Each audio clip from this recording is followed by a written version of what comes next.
नमस्ते। आज म हजुरहरुलाई एप्पल सलाद बनाएर देखाउने छु।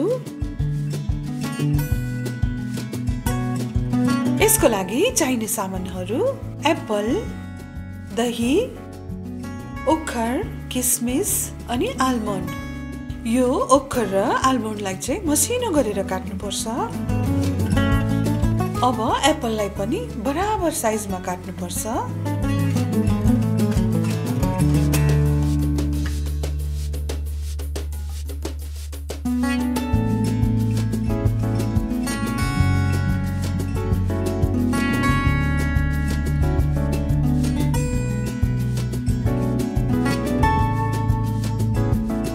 अब यो बाउलमा काटेको सेउमाथि दही राखौं।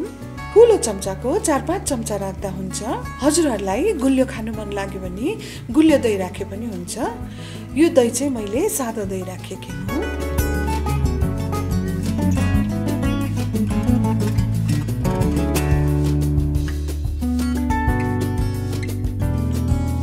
अब यसलाई राम्ररी मिक्स गरेपछि हाम्रो एप्पल सलाद तयार हुन्छ।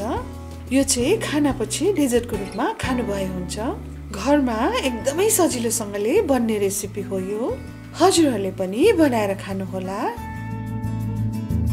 हजुरहरुलाई मेरो रेसिपी मन पर्यो भने लाइक बटन दाब्दिनु होला र रातो कलरको सब्स्क्राइब बटन पनि दाब्दिनु होला। Bye bye, have a nice time.